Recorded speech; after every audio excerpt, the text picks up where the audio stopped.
Bem, dando continuidade ao módulo, hoje nós vamos abordar o meio ambiente. Começo perguntando para vocês, o que é meio ambiente? Hein, gente? Meio ambiente, nós vivemos nesse meio e tentamos, né, melhorar a cada dia. De acordo com a Política Nacional do Meio Ambiente, a gente se entende por meio ambiente um conjunto de leis, influências, interações de ordem física, química e biológica que vão permitir abrigar e regir a vida de todas as formas, né? Isso é um conceito mais rígido. Mas de acordo com o conceito de meio ambiente, fica bem mais claro a gente ver a impossibilidade de dissociar os elementos que compõem o meio com o homem. Então, resumindo assim, a gente vê que o meio ambiente ele vai ser regido tanto pelo homem quanto pela natureza. Começamos assim classificando esse meio. Esse meio ele pode ser um meio ambiente natural, cultural ou artificial. Quando eu falo de meio ambiente natural, é que ele é um meio ambiente constituído pela biosfera, que é o solo, a água, a flora e a fauna, né? E com relação recíproca dessas espécies, como você pode observar nessa figura. Já o ambiente cultural é o ambiente que está interagido pelo patrimônio artístico, político, histórico, paisagístico, arqueológico e estepiológico. Então, é como se fosse um ambiente cultural presente em nossas cidades. Já o ambiente artificial, ele é formado pelo espaço urbano, constituído pelo um conjunto de edificações, equipamentos públicos, ruas, praças, áreas e avenidas, ou seja, um ambiente já mais modificado. Então, todos esses ambientes, a gente vai procurar conviver bem e que ele esteja disponível para o homem. Mas, em falar em meio ambiente, a gente não pode deixar de falar de quê? De poluição. O meio ele está sempre sendo ou contaminado ou poluído. Quando eu falo em contaminação, é a presença num ambiente de seres patogênicos que vão provocar alguma doença ou uma substância que vai estar concentrada, nociva ao ser humano. Já a poluição, ela é uma alteração ecológica, ou seja, uma alteração em relação para o ser humano. E essa poluição é que provoca um maior dano, e esse dano ele vai acontecer gradativamente. Essa poluição, ela pode liberar radiações, vibrações, ruídos, agentes contaminantes em um ambiente, né? E um dos fatores causadores disso são o quê? São os desenvolvimentos das indústrias e o crescimento da população. As principais ações antropóficas que acontecem no ambiente devido à atividade industrial, à agricultura, à pecuária, à mineração, à queima de combustível. Então, isso tudo danifica esse nosso meio ambiente. Então, quando a gente fala de poluição, a gente não pode deixar de falar dos tipos de poluição que pode acontecer, que é a poluição atmosférica, hídrica, do solo, térmica, sonora e visual. Quando eu falo em poluição atmosférica, essa poluição atmosférica são os principais poluentes de ar nas grandes metrópoles. Como a gente pode observar nessa figura, quase 66% da poluição atmosférica é provocada pelo monóxido de carbono. Já poucos são os hidrocarbonetos, os óxidos de nitrogênio e os materiais particulares e óxido de enxofre. Então, resumindo isso tudo vai provocar um dano ao nosso meio.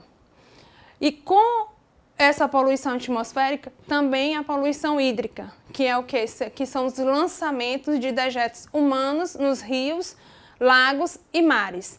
Isso vai promover o quê? Um aumento de quantidade de nutrientes no ambiente aquático e levar a uma ocorrência da eutrofização. Quando eu falo eutrofização, a gente pode observar bem aqui nessa figura a Lagoa de Pampulha e o Rio Tietê. Olha aí como acontece essa eutrofização, que o rio começa a ficar cheio de tantos poluidores que estão presentes nele, vai passar a existir essa camada verde por cima dela. A mesma coisa acontece aqui em algumas épocas do ano no rio Poti. Já quando eu falo na poluição do solo, são a presença de elementos químicos em excesso, como o lixo que o homem produz, que vai afetar diretamente o ser humano. Essa origem da poluição do solo ela pode ser da origem agrícola, urbana ou mineradora. A agrícola é o uso indevido de agrotóxico e fertilizante e técnicas rudimentares de produção, né, que é a queima de vegetação para poder provocar antes do plantio. Já quando acontece a poluição no solo nas zonas urbanas, são devido aos aterros sanitários e outras estações de tratamento que vão depositar os resíduos, que eles vão demorar bastante para serem reutilizados pelo ambiente.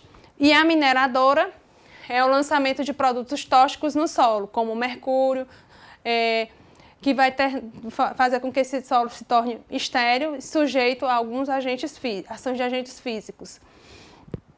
E qual é o ambiente que a gente vai querer futuramente para o nosso meio? A gente vai querer um ambiente conforme essa figura, com um rio sem estar poluído, as nossas terras férteis, plantas, isso tudo é maravilhoso. Mas o mundo, para o mundo buscar esse meio ambiente perfeito, hoje nós vivemos num desenvolvimento sustentado e sustentável. A gente vai ter, do que a gente tira do nosso meio, a gente vai ter que devolver e tornar esse meio propício para os demais humanos. Quando eu falo nesse desenvolvimento sustentável, é um ser socialmente justo, ser ambientalmente correto e ser economicamente sustentável. Então, essa interseção dos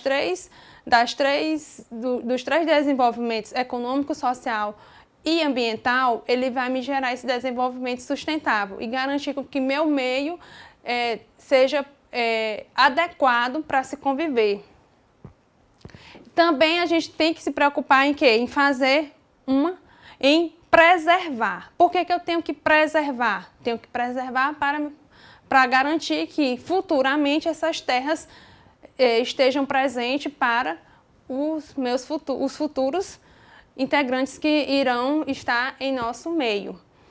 Quando eu faço essa preservação, qual é a minha primeira obrigação? Eu tenho que registrar essas terras em cartório. Essa preservação, essa área de prevenção permanente, ela vai estar protegida para preservar os recursos naturais nas zonas de maior fragilidade à biodiversidade. Como a gente pode observar aí, existe uma propriedade rural, uma parte dessa terra foi modificada para se adequar à atividade que vai ser exposta lá, mas contanto que ele deixe uma parte preservada, de forma em que esse ambiente se mantenha virgem. Outra minha obrigação, além de preservar e manter essa área de reserva legal, onde essa área protegida, obrigatoriamente vai acontecer dentro dessa minha propriedade, dependendo de cada bioma, de cada vegetação presente. Um exemplo, na Amazônia Legal, 80% das florestas, 35% de cerrado e 20% de campos gerais. Os demais áreas são 20%. No caso, é realmente destinado a essa reserva legal. Outra obrigação minha, nossa, né, se não houver essa área de vegetação suficiente, eu tenho que me preocupar em recompor e comprar, aonde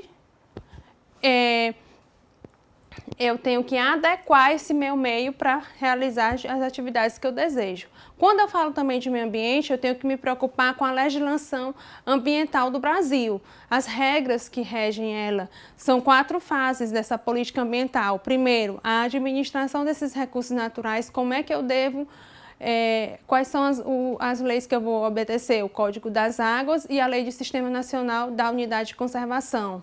Quando eu falo também, eu tenho que me preocupar com o controle da poluição industrial, que é o decreto 73.030.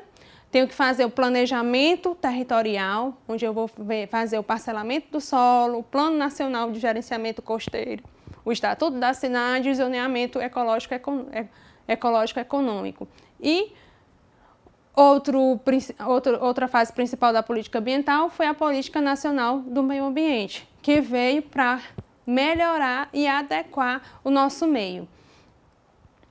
Também, a partir dessas 4 fases, houve-se a necessidade da regulamentação da pesca da baleia, da exploração do pau-brasil, as normas que proibiam algum corte de algumas determinadas árvores, como árvores de mangue, e alguns